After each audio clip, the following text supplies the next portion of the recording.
రేపే మంగళవారం. రేపు మంగళవారం రోజు కేవలం 2 కొబ్బరికాయలతో ఈ పరిహారం ఎవరైతే చేస్తారో అలాంటి వారికి తప్పకుండా లక్ష్మీదేవి అనుగ్రహం కలిగి ఇక కోట్ల అప్పు ఉన్నా సరే ఇట్టే తొలగిపోతుంది. కోట్ల అప్పు తీరిపోవడమే కాదు, డబ్బు సంపాదిస్తూనే ఉంటారు. అయితే అప్పు తీరిపోతుంది అంటే ఖచ్చితంగా డబ్బు సంపాదిస్తున్నారు అని అర్థం. ఇక మనం సంపాదిస్తేనే కదా అప్పు అనేది తీరిపోతుంది. ఇక ఆ అప్పు తీరాలి అంటే ఖచ్చితంగా రేపు మంగళవారం రోజు ఈ పరిహారం ప్రతి ఒక్కరూ పాటించండి. ఒకవేళ అప్పు లేని వారు కూడా ఈ పరిహారం చేస్తే జన్మలో మీకు అప్పు అనేది కాదు, డబ్బు సంపాదిస్తూనే ఉంటారు. ఆ శ్రీ మహాలక్ష్మి యొక్క అనుగ్రహం ఎల్లవేళలా మీపై తప్పనిసరి ఉంటుంది. అయితే మహాలక్ష్మి అనుగ్రహం కోసమే ప్రతి ఒక్కరం ఎన్నో రకాల పూజలను చేస్తూ ఉంటాము.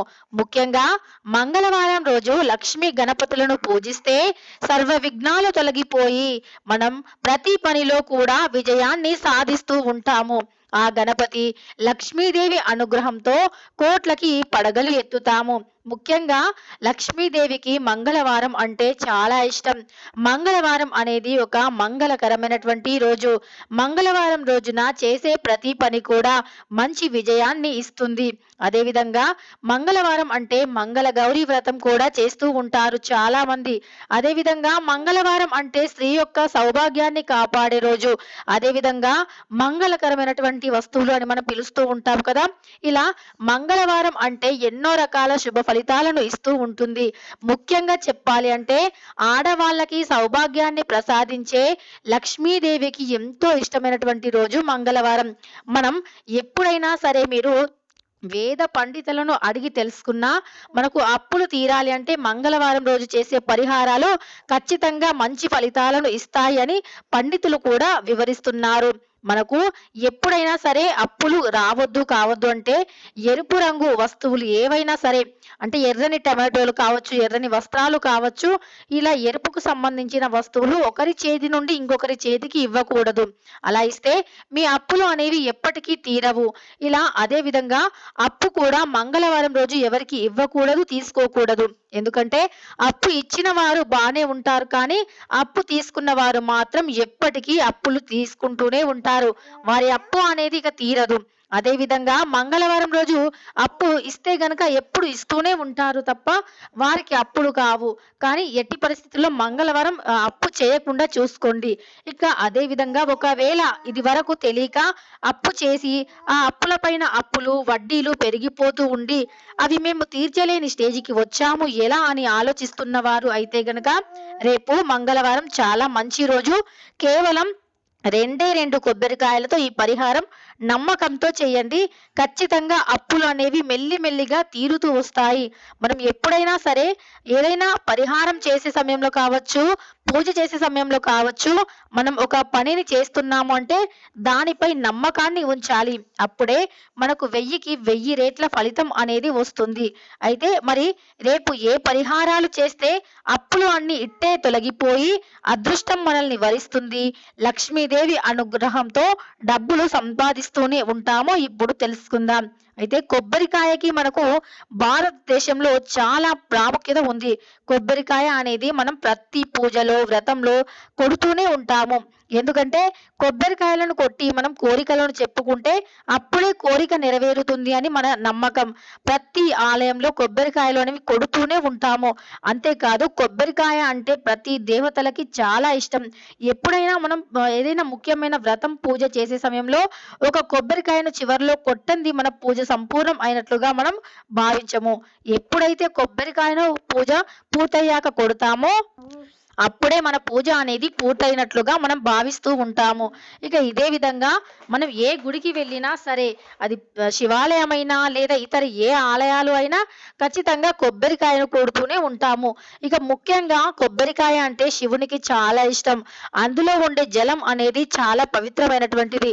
అంతేకాదు మనం కొబ్బరికాయను కొట్టే సమయంలో ఆ కొబ్బరికాయలో పువ్వు వస్తే ఇక లక్ష్మీదేవి అనుగ్రహం కలిగింది అని, ఆ శివ పార్వతుల అనుగ్రహం కలిగింది అని కూడా అనుకుంటూ ఉంటాము.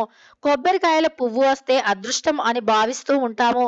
అదేవిధంగా కొబ్బరికాయ అనేది కుళ్ళిపోతే ఏదైనా చెడు జరుగుతుందో ఏమో అని భయపడుతూ ఉంటాము. కానీ శాస్త్రపరంగా కొబ్బరికాయ కుళ్ళిపోయింది అంటే అది ఎలాంటి చెడుకి కారణం కాదు. అది కూడా ఒక రకమైనటువంటి మంచే అని పండితులు సూచిస్తున్నారు. కాబట్టి కొబ్బరికాయ అనేది భారతదేశ వ్యాప్తంగా ఎంతో ప్రాముఖ్యత, ప్రసిద్ధి చెందినటువంటిది. మరి ఈ కొబ్బరికాయతో మన అప్పులను కూడా తీర్చుకోవచ్చు. ఆర్థిక పరిస్థితిని మెరుగుపరుచుకోవచ్చు. ఆర్థిక పరంగా మనం అనుభవిస్తున్న కష్టాలు, ఇబ్బందుల నుండి బయటపడవచ్చు. ఇక ఆ పరిహారం ఎలా చేయాలి? ఎలా చేస్తే కోట్ల అప్పైనా తీరుతూ వస్తుందో ఇప్పుడు తెలుసుకుందాం. అయితే ముందుగా రేపు మంగళవారం రోజు ఈ పరిహారం ఏ సమయంలోనైనా చేయవచ్చు. దీనికంటూ ఒక టైం లిమిట్ అనేది లేదు. అయితే మీకు 1000కి 1000% మంచి ఫలితం రావాలి అంటే ఖచ్చితంగా ఈ విధంగా చేయండి. ఇక రేపు 2 పీచు తీయకుండా ఉండే కొబ్బరికాయలను తీసుకోండి. అయితే ఒక కొబ్బరికాయకు పీచుని తీయండి. మరొక కొబ్బరికాయకు పీచు తీయకపోయినా పర్వాలేదు. ఇక అలా 2 కొబ్బరికాయలు తీసుకొని ఒకటి అంటే 2 కూడా మనం ముందుగా పూజ చేస్తాం కదా పూజ గదిలో. అలా మంగళవారం రోజు పూజ చేసే సమయంలో 2 కొబ్బరికాయలను పూజ గదిలో పూజకి ఉపయోగించండి. ఆ 2 కూడా పూజ పూర్తయ్యే వరకు పూజ గదిలోనే పెట్టండి.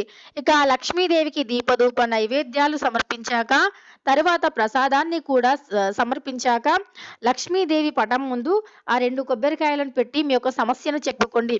మాకు ఇంత అప్పు అయింది తల్లి. ఆ అప్పు మొత్తం తీరిపోవాలి.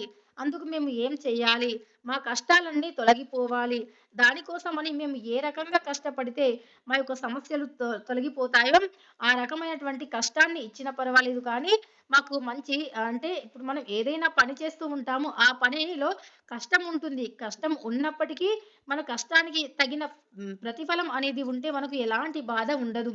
కాబట్టి కష్టపడే అవకాశాన్ని ఇవ్వండి. ఆ అవకాశానికి తగిన ఫలితాన్ని కూడా ఇవ్వండి అని కోరుకోవాలి. అంతే తప్ప కూర్చున్న దగ్గరికే డబ్బులు రావాలి, అప్పులు తీరాలి అంటే అది అసాధ్యం. ఎప్పుడైనా కష్టానికి తగిన ప్రతిఫలాన్ని ఆశించాలి. కష్టే ఫలి అన్నారు పెద్దలు. అంటే కష్టము మనం పడినప్పుడే ఫలితం అనేది మనకు దక్కుతుంది. అందుకని మనం అవకాశాని కోసమని అడగాలి తప్ప, ఆ డబ్బులనేవి ఆకాశంపై నుండి ఊడిపడాలి అంటే అది అసాధ్యం. కాబట్టి మనం ముఖ్యంగా పని చేసుకోవాలి. ఆ పని మార్గాలు తెరపించాలి. ఆ పనిలో మనకు విజయాన్ని కల్పించాలి. ఆ విజయం చాలా గొప్పగా ఉండాలి. అప్పుడే అసలైనటువంటి లక్ష్మీదేవి కటాక్షం ఉన్నట్లు. తప్ప అక్రమ మార్గాల్లో మనం సంపాదించిన సొమ్ము ఎప్పటికీ మన మన చెంతన ఉండదు. ఒకవేళ సంపాదించినా ఆ డబ్బు అనేది ఏదో ఒక రూపంలో ఖర్చయిపోతూనే ఉంటుంది. తప్ప మనకు ఎలాంటి యూజ్ అనేది ఉండదు. ఇక లక్ష్మీదేవి కటాక్షం కలగాలి అంటే, అప్పులు తీరాలి అంటే కొబ్బరికాయను ఆ విధంగా పూజ గదిలో పెట్టి మనం అమ్మవారిని తలుచుకోవాలి. ఇక అప్పులు తీరిపోవాలి అని కోరుకోవాలి. ఆ తర్వాత ఏదైనా మీకు దగ్గరలో ఉండే నదీ తీరానికి ఆ 2 కొబ్బరికాయలు దానితో పాటు ముద్ద ఇంగువ అని ఉంటుంది మనకు. మనకు పూజా స్టోర్స్‌లో కావచ్చు, లేదా మన కిరాణా షాప్‌లో కావచ్చు, ముద్ద ఇంగువ అంటే ఇస్తారు. ఇంగువ అనేది వేరు, ముద్ద ఇంగువ అనేది వేరు. కాబట్టి ఇంగువని మీరు అడగండి. పూజా స్టోర్స్‌లో తప్పకుండా ఇస్తారు. ఆ ఇంగువను తీసుకొని వెళ్ళండి. 2 కొబ్బరికాయలు, ఒక ఇంగువ ముద్ద. ఇక ఆ 2 తీసుకొని ఏదైనా ఒక నది తీరానికి వెళ్ళండి. అక్కడికి వెళ్ళి మరి ఈ మంగళవారమే చేయాలా రేపు? ఏదైనా మంగళవారం చేయాలా అని మీకు సందేహం కలగవచ్చు. మీకు వీలున్న ఏ మంగళవారమైనా సరే చేయవచ్చు.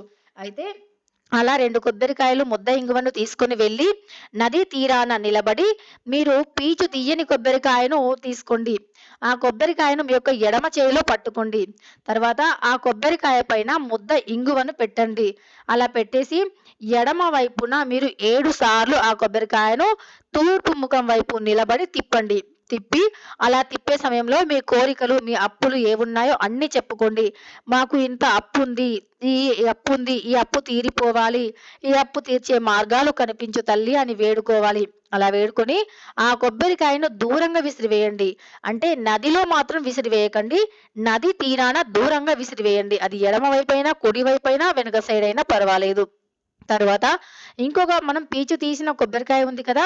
ఆ కొబ్బరికాయను కూడా మీ ఎడమ చేయిలో పట్టుకొని, ఆ కొబ్బరికాయని కూడా మీరు 7 సార్లు ఎడమ వైపున తిప్పి, ఆ కొబ్బరికాయని పగలగొట్టేసి, ఆ పగలగొట్టిన కొబ్బరి చిప్పలు నదిలో వదిలేయండి.